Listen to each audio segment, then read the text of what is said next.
खूब, बहुत खूब, जिंदा दिली से काम लो लोगो। यार इश्क सबको होता है, किसी को गाड़ी से इश्क होता है, किसी को अच्छे घर से इश्क होता है, किसी को बैंक बैलेंस से मोहब्बत होती है, किसी को अच्छे कपड़े से मोहब्बत होती है, किसी को मोबाइल से मोहब्बत होती है। बोलो भाइयों है कि नहीं है? बोलो भाइयों। किसी को औलाद से मोहब्बत होती है, किसी को सोने से मोहब्बत, किसी को चांदी से मोहब्बत, किसी को किसी से मोहब्बत। यार ऐसा क्यों नहीं होता कि मुझे मुस्तफा से मोहब्बत?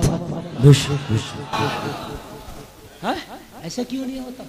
ये मोहब्बत रॉन्ग साइड में क्यों जा रही है भाइयों? बात है कि नहीं है? अच्छा नबी से मोहब्बत की बात करो तो सब हाथ उठा देंगे, बोले हमें भी है मोहब्बत, हमें भी है, हमें भी है, हमें भी है, हमें भी है। गर्दन कटा दो सब कह देंगे हाँ। वो कटाएगा चाहे नखून नहीं। बात समझने की यार, बात समझो कि दिल से पूछो, गर्दन कटा देंगे। एक बात बताओ, तुम्हें माल से मोहब्बत है, रात को 4 बजे उठ जाते हो कमाने के लिए? क्यों भाइयों, गलत तो नहीं कह रहा हूं मैं? 4 बजे इंजन लग जाएगा तुम्हारा, खेत में अगर पानी मांग रही होगी जमीन को, है कोई बिजनेस हो, कहीं लेके जाना हो, गाड़ी लेके जाना हो, 4 बजे कितनी भी सर्दी हो, इससे क्या मतलब है? मोहब्बत है माल से। अच्छा मोहब्बत नबी से भी है, मगर फजर में नहीं उठेंगे। यार ये कौन सी मोहब्बत है मेरे भाइयों? माल से मोहब्बत थी, 4 बजे उठ गया। बिल्डिंग से मोहब्बत थी तो कहां कहां के मिस्त्री लिया है, कहां कहां के पेंटर लिया है, मुरादाबाद से जाकर पूरा सामान खरीद कर लाया। बिल्डिंग से मोहब्बत थी, भागा फिर रहा बिल्डिंग बनाऊंगा। भाइयों बात है कि नहीं है? यार मुस्तफा से ये कौन सी मोहब्बत है कि तू फजर में उठ ही नहीं पा रहा? माल से मोहब्बत है तुझे, और रात को मत उठ, कमाने मत जा, जाए मत घर में से। मैं देखूं तू क्या मौलाना माल से बहुत मोहब्बत है मगर कमा मत। लोग कहेंगे बेवकूफ है, दीवाना है, पागल है, माल की चाहत बहुत है, कमाता नहीं है। बात है कि नहीं है? नबी से मोहब्बत बहुत है मगर मस्जिद में जाते नहीं। भाइयों बताओ ये जबान की मोहब्बत है कि नहीं है खाली? यार अल्लाह अल्लाह, अगर दिल की मोहब्बत होती तो तुझे नींद कैसे आ जाती? इधर फजर में मुअद्दिन कह रहा है या सलाह,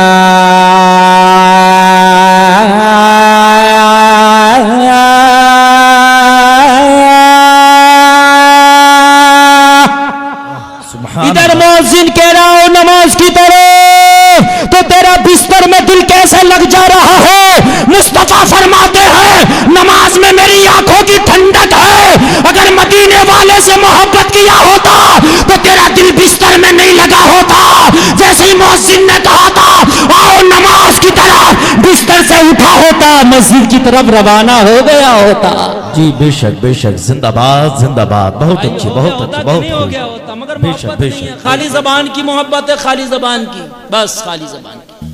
हाँ खाली जबान, हाय हाय, भरोसे ही खत्म हो गए। बात समझ रहे हैं भाइयों? खाली जबान की। एक बात बताऊं मैं आपको, एक दिन लैला के दरवाजे पे भीड़ लगी, बहुत से मजनू होने का दावा कर रहे हैं। जी तवज्जो कीजिए नौजवानों, तवज्जो मेरे भाई जी। मेरा एक एक जुमला तकरीर का आप नोट करें, मैं बड़े दिल से तकरीर कर रहा हूँ। जी बिल्कुल, अल्लाह अमल की तौफीक अता फरमाए। आमीन आमीन। किसी ने लैला से पूछा तेरे कैश की पहचान क्या है जिसे तू मजनू कहती है? वो तो तेरे दरवाजे पर आज बहुत से लोगों की भीड़ लगी है, सबके गिरे व चाक। उसने कहा वो तो एक ही है। तो कहा फिर हमें कैसे पता चले वो कौन है? दावा तो सब कर रहे हैं। बात है कि नहीं यार? बहुत हो गया, हमने झूठे दावे कर लिए नबी की मोहब्बत के। अभी कोई नारा लगाए गौस का दामन नहीं छोड़ेंगे, नबी का दामन नहीं छोड़ेंगे। अपने दिल से पूछना क्या कभी पकड़ा भी था नबी का दामन? अपने दिल से पूछना क्या कभी पकड़ा भी था? क्या नबी का दामन पकड़ने वाला कभी झूठ बोल सकता? क्या नबी का दामन पकड़ने वाला कभी नमाज छोड़ सकता? क्या नबी का दामन पकड़ने वाला वालिदैन को ऊंची आवाज में बोल सकता है? क्या नबी का दामन पकड़ने वाला दलाली खा सकता? क्या नबी का दामन पकड़ने वाला किसी की बेटी को अपनी आंख भर के तक भी सकता? क्या नबी का दामन पकड़ने वाला किसी के खेत से चोरी भी कर सकता? क्या नबी का दामन पकड़ने वाला अपने पड़ोसी को सता सकता? क्या नबी का दामन पकड़ने वाला किसी पे जुल्म कर सकता? नहीं! या तो दामन नहीं होगा तेरे हाथ में, और अगर दामन होगा तो ये सब नहीं होगा तेरे हाथ में। जी बस झूठा है। मेरे नबी नमाज फजर पढ़ाते थे। एक सिहाबी रसूल है, नमाज फजर पढ़ी, सलाम फेरा, अस्सलामु अलैकुम व रहमतुल्लाह, अस्सलामु अलैकुम व रहमतुल्लाह। सलाम फेरा, नमाज से फारिग हुआ, दुआ में शामिल नहीं होता, उठ के घर चला जाता। तवज्जो करना, कौन चला जाता घर? सिहाबी रसूल। तवज्जो है भाइयों। एक नंबर का मुसलमान, आज का मुसलमान होता तो चलो सोचा भी जाता यार ईमान कमजोर होगा, लेकिन एक नंबर का अगर मुसलमान है तो वो सबसे पहले सहाबी रसूल है। दुआ में शामिल नहीं होते। और दुआ भी किसकी थी लोगों, मालूम है किसकी दुआ थी? उस आमिना के लाल की दुआ थी जो जबान से निकले तो बाबे इजाबत से टकरा जाए। वाह बेशक बेशक। हाय हाय हाय हाय, मेरे नबी कहें तो बाबे इजाबत से टकरा जाए, वो दुआ यार कौन नहीं चाहेगा मांगना भाई, कौन नहीं चाहेगा मांगना। आज का पीर दुआ कहलाए तो आदमी चाहता उसमें शामिल हो जाऊं, कहीं कुल शरीफ हो किसी बुजुर्ग का कुल हो तो आदमी चाहता कुल में शामिल हो जाऊं। बोलो भाइयों बात है कि नहीं है? कोई सैयद दुआ कराए तो आदमी चाहता मैं शामिल हो जाऊं, कारी रफीक आलम दुआ कराएं आप चाहते हो शामिल हो जाएं, यार आमीना का लाल दुआ कराए तो कौन ना चाहेगा शामिल हो जाऊं। जी बेशक।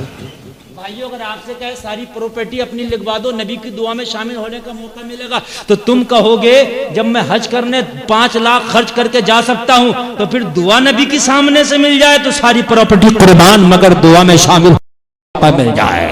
जी बेशक। लेकिन वो शामिल नहीं होता। और मुसलमान भी एक नंबर का, ईमान में भी कोई कमी नहीं थी भाइयों। किसी ने शिकायत कर दी, आका आपका फला गुलाम, आका फला सिहाबी नमाज फजर पढ़ते हैं और आपकी दुआ में शामिल नहीं होते, उठ के घर चले जाते हैं, आका जरा पूछ लो। अच्छा चुगली नहीं की थी उन्होंने, ये इसलिए कहा था कि हमारा भाई है ये भी सिहाबी है, ये क्यों महरूम रहे नबी की दुआ से। आका से जब शिकायत लगाएंगे तो आका पूछ लेंगे, और जब पूछ लेंगे तो रुकने लग जाएंगे। हमारे यहाँ जो कोई बात की जाती है वो शिकायत लगाई जाती है चुगली के तौर पे, उसकी बुराई के तौर पे। वो बुराई के तौर पे नहीं था बल्कि इसलिए था ताकि नबी की दुआ में वो भी शामिल हो जाए, इसलिए। आका आप उनसे बात कर ले, हम तो बात इसलिए नहीं करते कि हम बात करेंगे तो पता नहीं माने या ना माने, मगर आप कहेंगे तो मान ही लेंगे। भाई ये बात है कि नहीं यार? उन्हें अपनी नहीं दूसरों की भी फिक्र थी, आज हमें अपनी फिक्र अपनी ज्यादा है।